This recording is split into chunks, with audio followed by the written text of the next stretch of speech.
Welcome to the Know. I am Ashley. It is Friday, my dudes. That means it's almost time for the weekend, but first, the news. Nintendo closed out yesterday's huge day of video game news. Seriously, yesterday was crazy with a special 30-minute direct. And boy, did they not disappoint. In addition to announcing a whole crapload of news like Luigi's Mansion getting a remake for 3DS, Splatoon 2's first single-player DLC, South Park Fractured But Whole, Okami, and Undertale all coming to Switch, and more details for Mario Tennis Aces, which is out in June. They also closed things out with an enormous mic drop revealing Super Smash Bros. For the Nintendo Switch in 2018. The trailer gave us just the tiniest glimpse of the silhouetted roster, which now seems to include Breath of the Wild Link, along with the news that Inklings from Splatoon will also be in the list of fighters. No other word about the game at this time. I'm sure we'll see a ton more of the game at E3. We'll find out if is it going to be a deluxe like we got with Mario Kart? Is it going to be a whole new game? What are we looking at? One of the other biggest pieces of news out of Nintendo's Direct yesterday happened to be one of the, well, worst kept secrets of video games. Crash Bandicoot's Insane Trilogy, hey you guys, it's leaving the PS4 exclusivity. It's gonna jump and spin attack its way to other platforms. The Insane Trilogy will officially launch on Switch, Xbox One, and PC on July 10th, just a little over 1 year from its release on PS4. To celebrate, Activision also published a multi-platform trailer for the game. Just, make sure you don't lob your Switch when you get pissed off at the super cheap dust, alright? Yes, it is harder than the original. That's not a joke. Another big game announcement from yesterday came via Ubisoft, who wished The Division a happy 2-year anniversary by announcing The Division 2. This news shouldn't come as a huge surprise, but there were a few gamers out there wondering, hey, you guys did a ton of work to fix The Division. Why are you bothering with a sequel, and why are you doing it now? Ubisoft responded to those complaints in a State of the Game live stream. Creative director Julian Garrity said, "It wasn't an easy decision, but there are so many stories and so many experiences that we want to explore within the world of The Division that we really felt a sequel was the best way to investigate these things." Director Matthias Karasson added that a lot of it has to do with the game's technology, which is at a much better place to do some things today than it was when the game launched. And due to limitations, it would be hard to just build on top of the existing game. And also, come on, let's be honest, guys. They want to make that sweet money. While Sony's been knocking it out of the park with their first-party entries over the past few years, one big question mark in their deck has been the open-world zombie game Days Gone, which they showed off at E3 and then crickets. Well, apparently there's a reason for that. It's been delayed to 2019. Sony's official website now lists the game as coming in 2019 as opposed to 2018. Again, one of those things that's not too surprising. After they talked it up, it's been absent from their marketing recently. We've barely seen anything since it was unveiled at E3 in 2016. This could also give us a glimpse at the timeline for The Last of Us 2. It probably wouldn't be too good for Sony to release 2 apocalyptic zombie survival games in the same year, so I don't know, are we looking now at a 2020 release for Last of Us 2, or are they just gonna be like, screw it and let Days Gone suffer, because it probably will. Our game mods officially coming to Xbox and Xbox Live. That seems to be the case according to a new job position listed at Microsoft. The company's apparently hiring for a senior program manager for Team Xbox tasked with driving support on Xbox Live for game mods.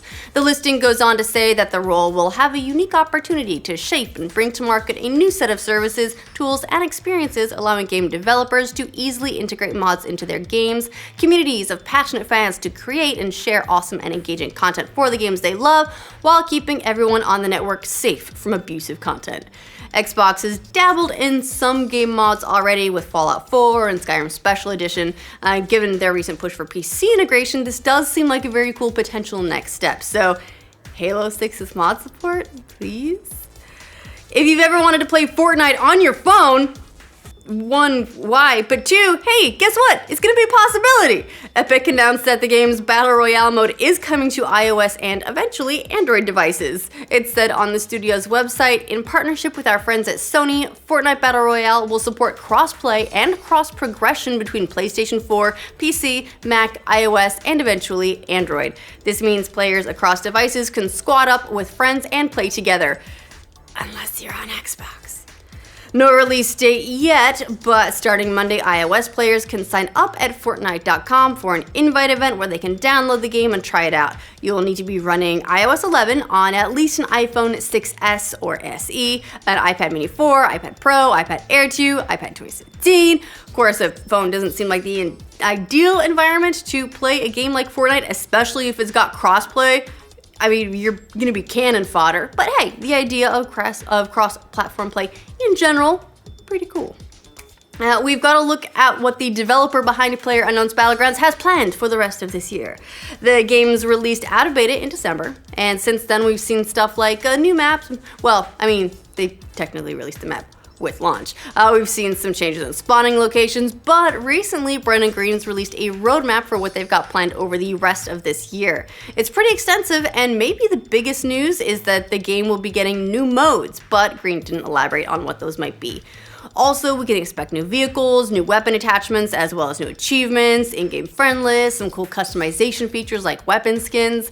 They'll also be starting an experimental test server to test out new features like a smaller map for a faster experience, that kind of thing. They're also going to be working on improving the game's stability and optimization, as well as anti-cheating measures. Green also said they're working harder on making the game more esports friendly. So, needless to say, they are doing a lot. They've got a lot of work cut out for them this year, but it's going to be pretty cool to see how they continue to evolve the game. Now, it looks like Bethesda is moving to Texas. Or, well, I mean, kind of. The developer announced that it's opening a studio here in Austin, which is where we are, to go along with locations in Maryland and Montreal. In a tweet, Bethesda said, "As the vision and scope of our games have grown, so do we. We're excited to announce we now have an amazing studio and team in Austin." It also included an Austin studio link on its homepage. There's not really a description about what's being done there, it's still on the download. Bethesda is hiring for 1 or 2 positions at the studio. The posted jobs are for a quest designer and level designer, so there's a possible clue. Arcane has a studio here as well, and they do a lot of work, and ZeniMax has an office here. I'll bet I know where they're based. I'm gonna go creep on them. EA has added a pretty significant new publisher to its Origin Access Vault subscription service. Some Warner Brothers games have popped up there, including Batman Arkham Asylum, Arkham City, and Arkham Origins, as well as LEGO Batman 1, 2, and 3. Eurogamer says other games will be added soon, like Wasteland 2, The Witness, Bulletstorm Light, Lost Castle, and Out of the Park Baseball 19. If you're not familiar, Origin Access lets you pay a monthly fee for unlimited access to a library of PC games. Aside from EA, Warner Brothers is the first big publisher to add games to the service. Now talking movie stuff for a second, a little light was shed on DC's standalone Joker film recently.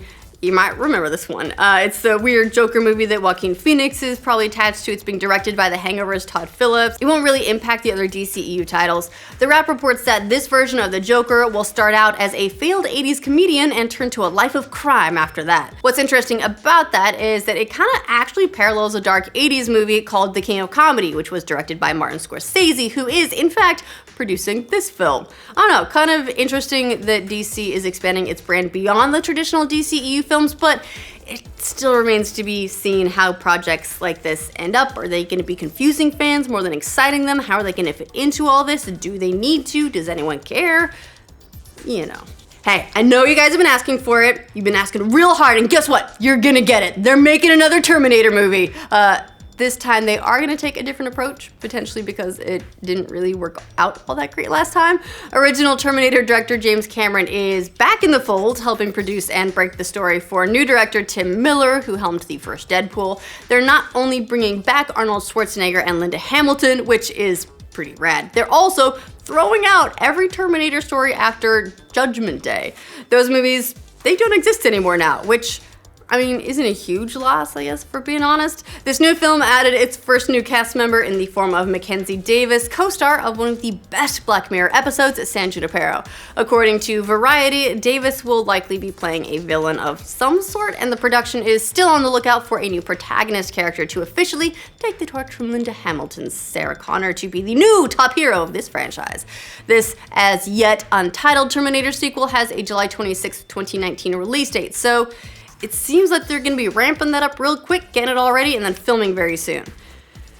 Now, yesterday, President Trump met with video game industry folks as well as video game industry haters to discuss the alleged problem of gaming causing real-life violence. We reported on this in a standalone story, but while studies have repeatedly shown this is a myth, that there has been no proven correlation between video game violence and behavior, that hasn't stopped politicians and professional scolds from trying to make it happen. After yesterday's meeting, the White House released a statement saying the president acknowledged some studies have indicated there is a correlation between video game violence and real violence, which, again, love to see them. Is it the ones that got thrown out because they had incorrect methodology? Well, we'll see. Anyway, the statement went on to say the conversation centered on whether violent video games, including games that graphically simulate killing, desensitize our community to violence.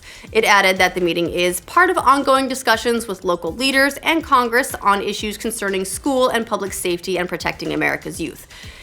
Very interestingly, a video was also published by the White House on YouTube showing some very cherry-picked gory clips from games like Fallout 4, Sniper Elite 4. Well, I mean, Sniper Elite 4, like, that game is ridiculous, right? But you know that. That's kind of the point. I mean, it is all pretty violent stuff, but, you know, you can do the same things with movies. No one is talking about banning those. Anyway, hopefully this will all be over soon. Oh, and one really fun fact about that is they actually just like pulled clips from a bunch of YouTube Let's Plays and didn't tell anyone. It's funny. Funny is a word. Maybe not the word to describe the situation. Anyway, that's the news for the week. Way to go out on a low note. High five, Ashley. Let us know what you think of all of this news in the comments down below. To make sure you get all of the information from every corner of the internet every single weekday, like this video, and if you're new to our channel, subscribe to the know. As long as we're allowed to exist. We could get banned any day. It's all that violence we're causing. Our game mods officially coming to Xbox and Xbox Live. Actually seems to be the case according to a new job position listed at Joaquin Phoenix is likely to gonna be playing the Joker, which is gonna be very different from, well, I mean, damn it, sorry, I lost the plot. Okay.